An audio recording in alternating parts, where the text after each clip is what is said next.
Okay, Mr. Braden. Mr. Braden, sir. Yes, probably another great video. So let's go ahead and see what's going on in the land of justice.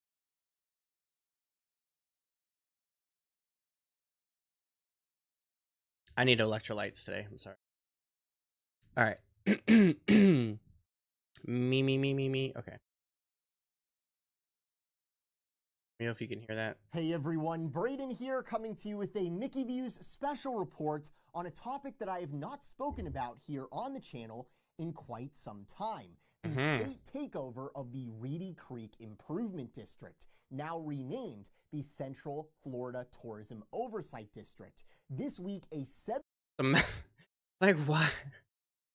They should have just made it into an acronym. You know, SHIELD. Boom. Name it something dumb, and then just SHIELD. We're protecting the land against Disney.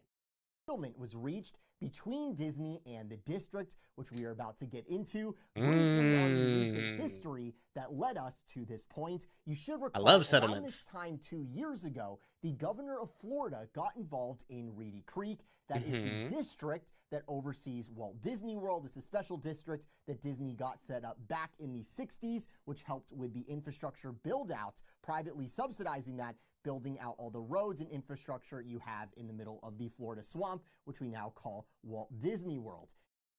Can I just say, because Florida, I mean, it has a lot of swamp. It has swamp. So that's why we have a whole bunch of gators, and people don't realize it, that we have a bunch of gators. They turned a swamp. They turned a swamp into the happiest place on earth. Can you just believe that for a second? Crazy. It's insane. What's even more insane is that did they have all that land before? You know, once they were building Magic Kingdom first, did they have all that land? They had Animal Kingdom land, like all that area, the whole resort. Like they had all that. They bought all that land. I don't think they bought all of it at once. Well, not all at once, but like they were buying in increments. But did they buy up all the increments as they were building? Because I remember they were buying these lands under like a pseudo name, so people didn't know that it was Disney buying property, and so they would jack their prices up. So once they found out, then I guess all the prices went up. But I would assume that once they found out that it was Disney and the prices went up, that's when they were, I guess, able to start building. I mean, again, this is the 70s, so like they didn't have drones, so they couldn't how like we see Epic Universe, we're like, oh, look at these great shots, we have a drone just sitting there. No, they didn't have drones in the 70s, so like they could literally build all this and no one would know about it unless the construction people were telling. But I would assume that they started building after they got out the closet. So did they buy? They were still buying land, I assume. But did they know they were gonna have this whole big resort? I mean, I guess they knew, right? I don't remember. I have to. Right. For many decades, Disney has exerted a lot of control Just spitballing. over their special district Right. and the board that oversees it. And there are deeper reasons for why the governor of Florida at this particular time wanted to address this and reform this district, things that go beyond the scope of this channel. There was a whole political battle that you might recall between then CEO Bob Chapek over at Disney and Florida's Ron DeSantis, and Ron DeSantis was ramping up for his presidential bid and all of that. So the scuffle culminated in May of 2022 with Florida's governor saying, hey, the state is going to reform Disney's special taxing district, which oversees things like power, roads, infrastructure upkeep, landscaping along the roads, things like building code, the enforcement of it. And essentially, DeSantis' argument was that a private corporation shouldn't be allowed to exert such total control over the municipal government that is in charge of regulating it. And Technically, valid, right? On paper, it's valid. The reason he's doing it may be a little iffy, but technically yes. But then you run into the problem where if leave things, which I haven't confirmed yet, but apparently Epic Universe or Universal was apparently granted their own special disc. Now, if that is the case, then that's wrong. Can't do that. Can't just take it away because they don't agree with whatever, and you're trying to make it a thing so like you get votes, whatever the case. Let me start on political stuff. In general, but yeah, you can't take one away and then give it to the person if that's the case. If it's not, then technically yes, Disney shouldn't be allowed to have their own. But on the flip side, I mean, Disney's so big that would you want they wouldn't purposely mess up their own stuff. You know what I mean? Which I hate to say it, but some things are kind of certain aspects. Overall, they don't want to like crumble themselves. Guess can happen. Happen to Rome. I'm making all these like devil's advocate as soon as I say something, but yeah, technically they shouldn't have their own thing. Okay, we'll leave it at that.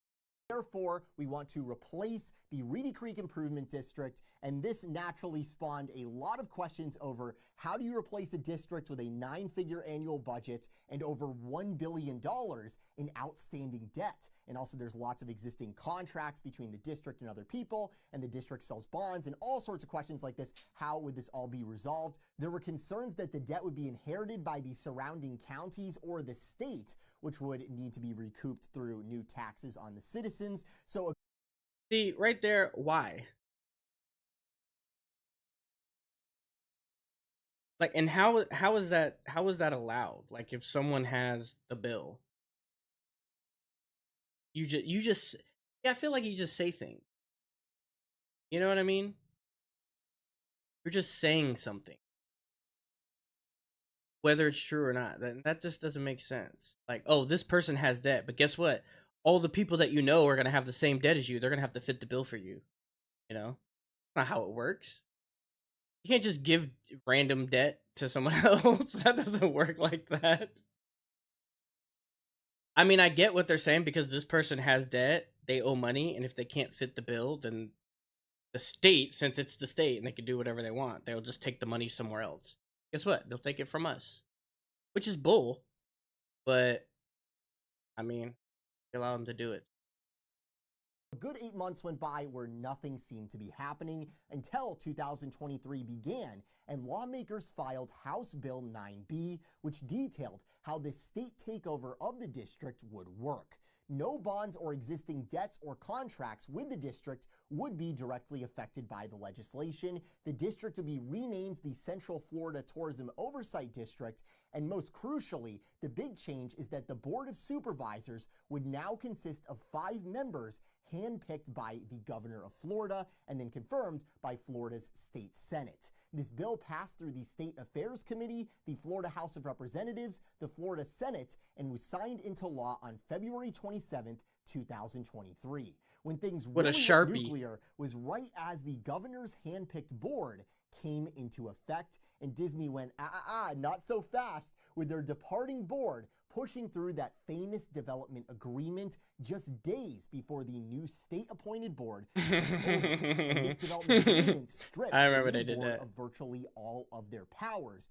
before they even took their seats. This Boom. last-minute development agreement That's between hilarious, Reedy though. Creek and Disney removed the need for Disney to seek approval from the district's board in order to build high-density projects like new parks and hotels. It allowed them alone to dictate the height of buildings. They could go right over the district's head, literally with those, and among other things, allowed Disney to sell or assign development rights however they pleased, making Disney the master developer rather than the district, which previously retained those rights and doled them out to Disney on a periodic basis. And this developer agreement stipulated that it could not be changed by the district's board in the future.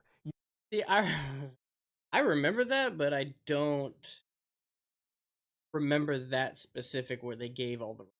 I don't because I remember they doing that, but I don't remember that specifically.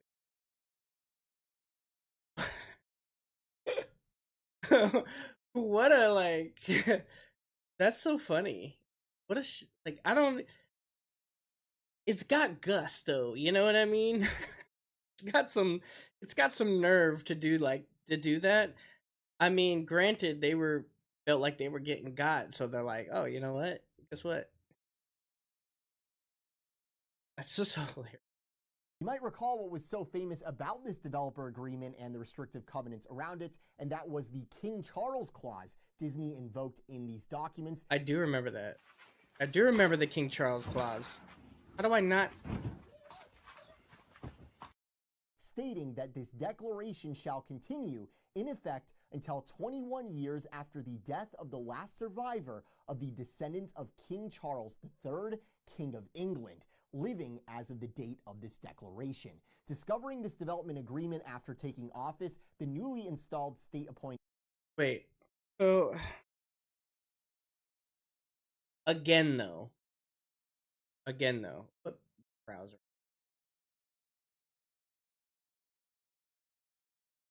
Probably why. Okay, let me say this, though. Let me say this. Again, what does that have to do with what's being written? You know what I mean? So, you just can't... Okay. That's me saying, okay, well, you have to give me $2 every month for the rest of the for that's like just in perpetuity. It's just forever. How do you? But it's saying it in a dumb way. Like, give me $2. I want your family to give me $2 every month until there are no more presidents in the United States. It's like kind of saying the same thing in a way. Like, you guys ever seen the fall of the fall of the House of Usher on Netflix? I just watched it, and it's like something dumb like that. Like, you know, the whole family's just disappearing, and it's just weird. It has nothing to do with the situation. You know what I mean? Installed state-appointed... Yeah, it just it has no bearing on what's happening. That's what I'm trying to say. Weirdest thing. Board, which claimed they wanted to work with Disney from the outset, said that they were forced to adopt an equally adversarial posture to Disney, and they started talking about how their hands were tied for effectively the next 100 years, and therefore they began talking about litigation, taking this contract. Now, I mean, you gave them that out, though. They literally had to say that, because regardless of whether they were going to agree with you or not, you gave them that thing because they did you dirty, you did them dirty, and now they're like, well, we tried to work with you.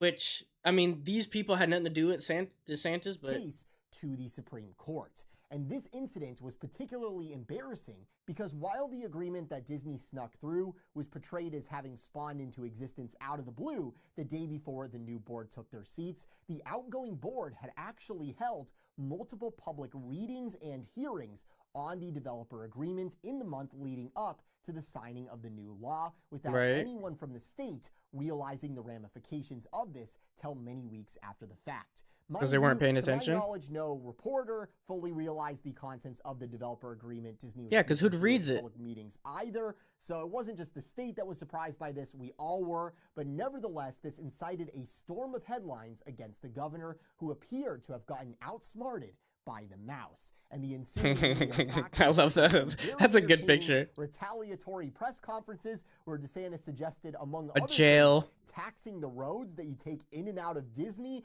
and most preposterously proposing just saying dumb stuff. Creek State Prison. The next day, like, obviously he wasn't gonna do that. He was just saying stuff. Like, why say things in a prison of all things? So you want more people arrested? I mean, and they're probably crowded to begin with, but then again, some of these laws are dumb. But that's again whole nother story. I attended a meeting of the board where the district special counsel dug into the last-minute development agreement, which, as it turned out, was rushed through so quickly, there was a case to be made that it didn't follow Reedy Creek's own proper procedures on how a development agreement should be presented and approved. And the new board therefore considered the development agreement null and void, and that was further voided by the state legislature. They voided it as well, signed into the law by the governor on May 5th, 2023. However, since the agreement and restrictive covenants were murky between the at district best and Disney and had already been enacted, there was an easy case for Disney to make that this contract couldn't be voided by a third party like the state. As a result, Disney sued the CFTOD, and the CFTOD sued Disney. So this meant you sue me, I sue you. Lawsuits were carried out, the Central Florida Tourism Oversight Board would really not have total power over Disney, the powers that they would normally have. It was really up in the air. Can they exercise these powers that were restricted by the agreement? No. They technically voided it, but it was really in this gray area pending the decisions of the courts. And of course, on Disney's end, unsure of their future relationship with the CFTOD, Disney was not particularly animated to invest in new infrastructure projects during this period, as they could become subject to the new board's whims at any time based on how things shook out in the courts. Disney's returning CEO Bob Iger responded to the stripping of the district from Disney's control in last year's annual shareholder meeting, saying that it was a violation of Disney's First Amendment rights, and they filed a federal lawsuit on that basis. Mind you, that was all around this time last year, and after. So I will say, although the reason may have been because they said something, I don't technically think that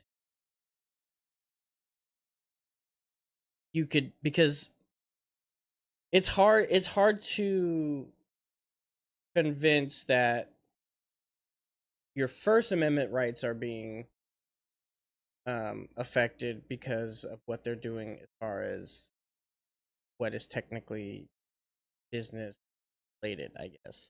You can still say what you want to say. They're not stopping you from saying it. But I guess you're being affected because of what you say. So, again, murky. I don't know the law. After that, I really stopped covering this for a while because from then till now, it's really been the very slow wheels of justice turning, setting hearing dates, doing discovery and all this sorts of things. And meanwhile, we've had proponents on each side saying, you know, Disney has a slam dunk here. Disney's going to get Reedy Creek back. And then, of course, proponents of the state saying, you know, the state has a slam dunk here. They have the authority to do this. You know, Disney's making a fool of themselves. And we just sort of had to sit here and wait. It was all down to the lawyers. And if you want to know who profited from this drama this past year, it was the lawyers. That meeting I was at, it was 10% reporters, about 10% district staff, and I'd say it was around 80% lawyers. There were a lot of lawyers in attendance. So personally, I'm not an expert on municipal law or anything like that, so I was waiting for something concrete to report to you guys. Have the courts decided that the new district is legal and the state-appointed board gets all their powers back? Or does Disney get their way and regain control of their special district, and it goes back to being Reedy Creek? And that limbo period came to an end a few weeks back, at least somewhat, when Disney's flagship case in this battle, the First Amendment case, the federal case against the district, it was thrown out of federal court, with the judge saying, quote, Disney lacks standing to sue the governor or the secretary, and its claims against the CFTOD defendants fail on the merits, because when a statute is facially constitutional, a plaintiff cannot bring a free speech challenge by claiming that the lawmakers who passed it acted with a constitutionally impermissible purpose. However, and this is interesting, the judge stated that Disney could perhaps pursue, based on the evidence that they saw, an injunction precluding the CFTOD board from exercising its authority, and that would perhaps redress Disney's injury, at least in part. So again, I am not a lawyer, but what I believe this means is that while the judge believes Disney has no basis to go after the governor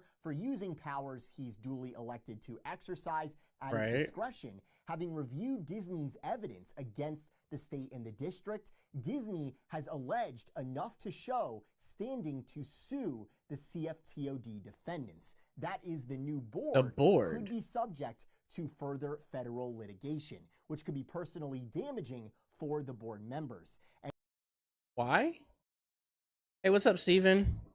Mr. Utah in the house. What's going on? What's going on?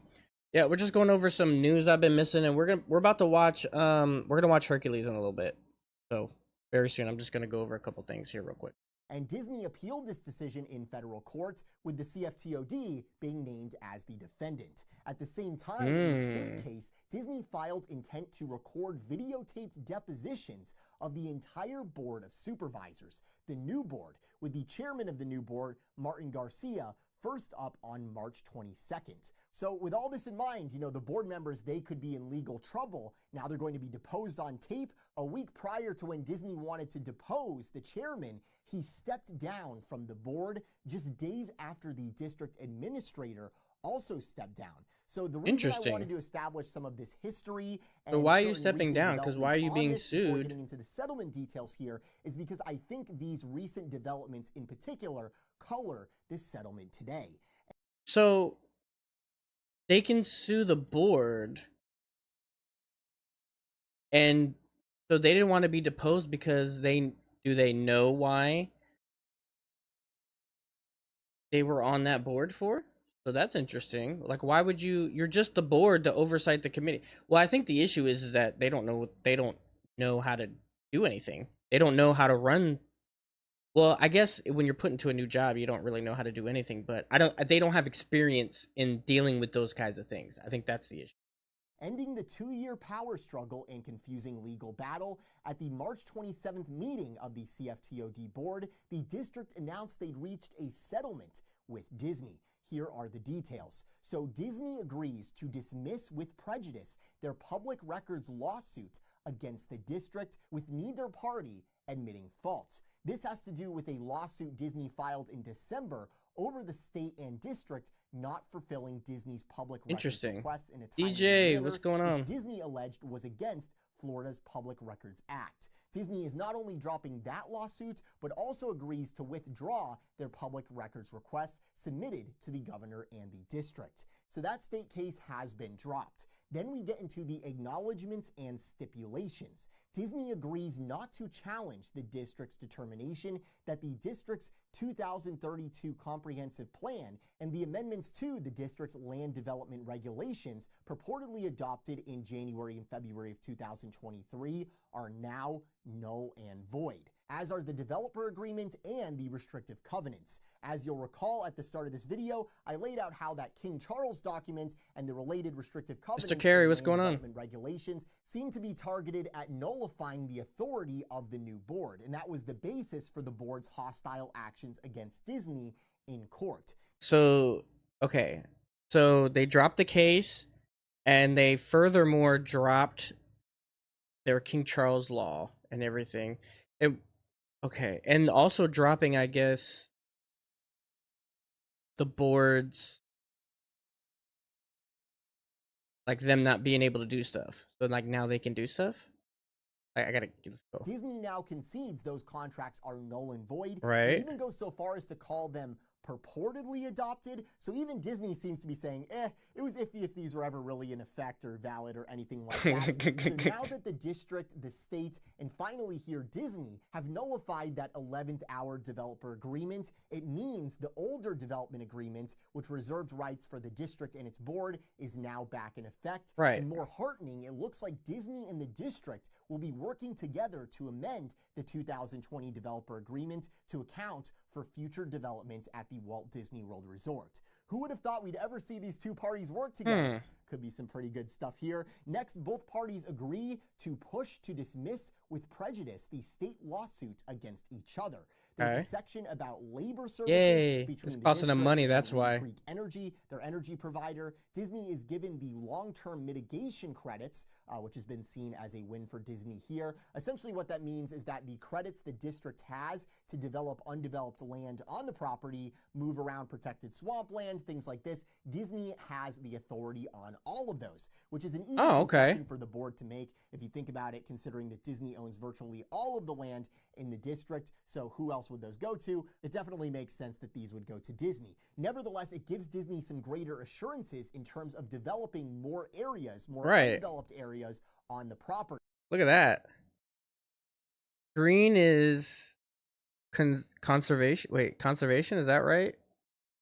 I can't, it's so fun. For perhaps more hotels or even a fifth gate. Yeah, conservation. Okay, so this is all conservation. All this right here. All this dark, a lot of green. They had, you own this over here, Disney? The heck is wrong with you, guy? Wait, where's 192? Oh, here's 192. This is 192. Okay, so they don't own anything right there. They just own all this back stuff? What's all this back stuff right here? Kind of interesting. Yes, we're gonna be watching Hercules. Yep. I'm just going over a couple things here. Hotels and resorts. Okay, that's this purpley. Look at all these hotels and resorts. You have enough, sir. Agriculture. Okay, blue. No one cares. Commercial. Nobody there. Entertainment, which is the parks. Entertainment. Do you need more entertainment, bruh? What's this light green? Resource management, recreation? What's all this light green? I don't know, bro. Okay. Support facility.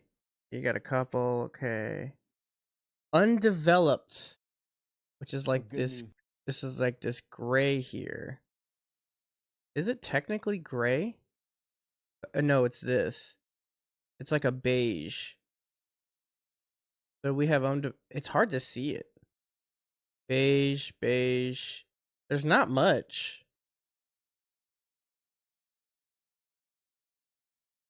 Well, undeveloped could mean anything technically. You know. So, okay. There. Next up, Disney agrees to seek permission from the court to defer briefing in Disney's pending federal appeal. So that First Amendment case that got thrown out and then Disney sought an appeal, Disney is not going to pursue that any further. And finally, Disney and the district released the claims against each other in each of these legal mumbo-jumbo, epic, several hundred-word run-on sentences, which I will leave for you to dissect and decode. It may mean that the district can't sue Disney for past criminal actions of the Reedy Creek Improvement District. Alleged. In the audit that they have been conducting. That's important. The past year. Alleged. So that could be a major concession to Disney, which helped push this deal through. However, again, I am not a lawyer. This video is for entertainment purposes only and should not be construed as fact. Please review these documents for yourself. I cannot tell you conclusively what these giant paragraphs mean. Following the release of this historic settlement agreement, Walt Disney World President Jeff Volley released a statement saying, quote, "We are pleased to put an end to all litigation pending in state court in Florida between Disney and the Central Florida Tourism Oversight District. This agreement opens a new chapter of constructive engagement with the new leadership of the district and serves the interests of all parties by enabling significant continued investment and the creation of thousands of direct and indirect jobs and economic opportunity in the state." Then Florida's governor, who has not been particularly charitable to Disney over these past 2 years, he held a press conference with a very different tone than those you'll recall from a year ago. It appears DeSantis is bullish on a fifth park coming to Walt Disney World, and Disney coming up with attractions to rival Epic Universe. He just says it. We have an interest as a state in moving forward to make this region very strong. This tourism oversight board and that district is a big part of that. And I think that there's going to be ways where we can do things that are in the best interest of the state of Florida. And I think Disney can be a part of that. I mean, certainly you look at Universal, they're doing the Epic Universe. That's going to be a huge, huge game changer for this region. I got to think Disney would have an interest in maybe offering another one. The district will be ready to negotiate. So I think that there's a desire to move forward. He I didn't think say that it. they have things that they probably have opportunities to do to expand their footprint, to continue to attract visitors. This area, of course, has always attracted a lot. I just think with the new Universal Park, I mean, I think it's just going to be a huge game changer. It's bigger than He their keeps other saying two it. parks combined. I mean, like, imagine that footprint. That's He pretty just huge.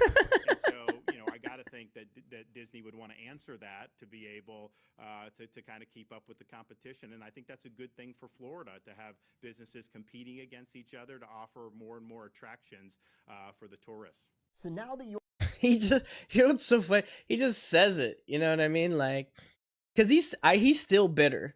He's definitely still bitter a little bit.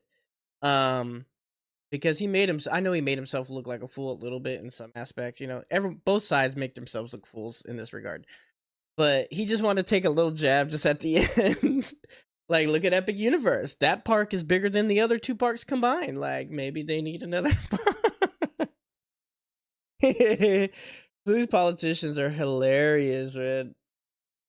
Yes, I know. I can't wait to watch You're up to Hercules. date on the Reedy Creek CFTOD saga that we've seen unfold over the past 2 years. As far as my take on all of this goes, I think that this is a big win for those of us who want to see new investment in the parks. Yes. I think it's a win for the district in that I really don't think that the board wanted to be in endless legal battles with Disney. True. That bewildered look they all had when they found out about that development agreement that was pushed through, you can just tell that it's not the position they wanted to be in. There's been a lot of turnover in the years since, if you take a look at that board, and in the more recent federal that guy's hair, man, just cut it off. Could sue the board members. Good old for Ron injury, DeSantis. so there's a possibility that could have become a major fiasco for the board personally. Now those lawsuits are settled. The board has a say. They have their powers back. In another way, I think that this is a win for the state in that they got my state powers oversight back. of Reedy Creek, which I believe has been on their to-do list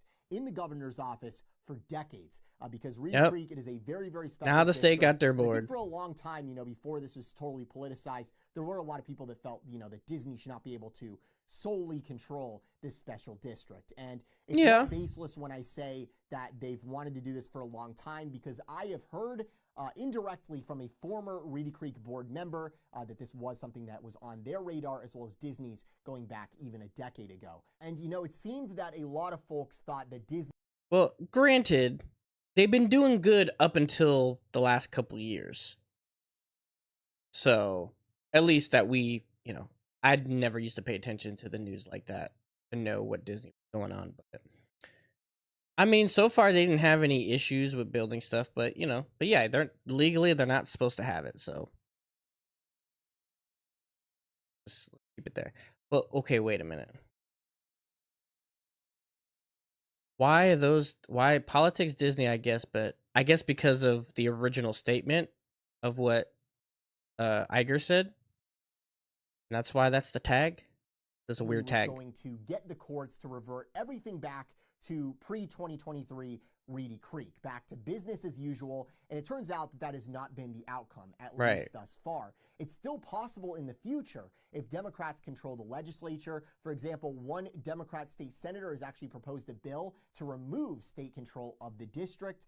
And insofar as this being a win for the state, as the governor highlighted, if Disney feels their oversight district is primarily invested in fueling jobs and investment and growth in the area, that means Disney can grow, the state's tax base can grow, and the GDP in the state can grow. So there's that the rising tide raises all ships dynamic going on there. And now there's an oversight board in place, not controlled by a private company, but rather by whomever the citizens of Florida democratically elect, both to the governor's office and also to the state senate, who confirms the appointments. Insofar as this being a win for Disney, think of it. Disney was engaged in multiple protracted legal battles, projected to go on for years. And Disney is a publicly reporting company, suing a state that has much more flexibility to fund lawsuits ad infinitum. So Mr. Carey, I'm glad that Disney and the state seem to have gotten an agreement and Disney can expand. So excited to see. Yeah, exactly. And you know what stinks is that I don't have tickets to D23. So I'm not going to be able to go and like stream and record and do all that fun stuff I wanted to do this year. So definitely next year. And Ron's going. Ron on the go is going. So yeah, but I'll be here. I'll probably be reviewing it like this in a reaction video or something. So at least we'll get all the information. Probably from Mickey Views, because I like Braden. So taking this one off the list of massive expenses will be good for Disney shareholders, and it means that promise of major investment coming to the parks that Disney CEO Bob Iger has been talking about, it can now finally be brought to Walt Disney World in a much less hostile regulatory environment. As I previously highlighted, this has been a win for lawyers. Oh boy, did they cash in on this. And as my final thought, I'm really happy that Disney and the district are working together because fundamentally, as someone who covers we need new stuff in this region, I want to see Disney invest in fixing their parks. Yes. I want to see them expand their parks, perhaps build a fifth gate down the road, as DeSantis alluded to. This could be a big win for us park guests, people who... Fixing current rides, fixing current things that are wrong, not just expanding on with new rides. There's certain things, let's be honest, there's certain things that just need a little touch up, a little paint here and there. You know, there's dirt on Tron, you know, like let's clean that stuff up. Let's get it nice and clean for people, right? Who enjoy themed entertainment and want new things to look forward to enjoy in Central Florida. It's been universal this, universal that for years and years, so seeing this dispute, which could have gone on for years and years, come to a conclusion for the time being means perhaps we'll have some major infrastructure development to talk about at Walt Disney World sooner rather than later. Yes. Not ideas anymore, but actual projects. Yes. So exciting on that front with the shakeup at Imagineering, resulting in a creative being put in charge who wants to create stuff. Disney filing permits for staging over at Disney's Animal Kingdom for the Dinoland overhaul we covered in our previous video. And as I've been teasing you guys about, there are further plans. I still haven't watched that Disney's video though. Animal Kingdom and the Magic Kingdom in the works right now. Yes. And settlement increases the chances of those being greenlit. So it's a great day for us guests, and here's to hoping Disney and the district continue this more collaborative tone with each other the president of Walt Disney World calls a new chapter. There's big stuff coming, and I'll be right here to break it all down for you guys right here at Mickey Views in the months to come, and maybe I'll even be able to break to you guys some specifics on rumored D23 announcements. Maybe I'll make some rumors for you guys, and those will actually come a little earlier. You're gonna make rumors now? D23 event taking place this summer, where perhaps we'll see some of those confirmed. So be sure you're subscribed with those notifications on so you don't miss any of it right here. I hope you enjoyed this report. If you did, you can find out how to support us. Thank you, Braden. MickeyViews.com/support. Shout out to our patrons and executive producers over at Patreon.com/MickeyViews. And if you'd like to get something in exchange for your support, you can also check out our merchandise store, link in the description below. Thank you all so much for watching. From the Mickey Views Magic Studio, this is Braden. Have a magical day. There you go. So, no more legalities, no more legalese, at least for now, until something else happens. But I'm glad at least that they can, now that this whole debacle is somewhat over, that now we can get back to brass tacks. So I guess a couple pluses is that, one, we're not spending money on lawyers, where money that could go to other stuff, but I'm sure they already have the lawyers on retainer, so it kind of doesn't matter, I guess. But if they were spending money on lawyers, they don't have to anymore. Now we can put the money towards back into the parks and everything. So that's good. And then now that they're working together, now we can figure out, you know, let's get some stuff approved now. Maybe that was the issue initially. And I don't want to say it was, just because didn't they not have the authority to approve stuff anyway? I thought Disney had sole authority, right? Yes, and we did. Yes, DJ, we need to keep the Disney World spirit alive. If anybody, not if for anybody else, just for ourselves. You know what I mean? Because where are we gonna go if we don't have Disney? What do we have? coffee. We have nothing else.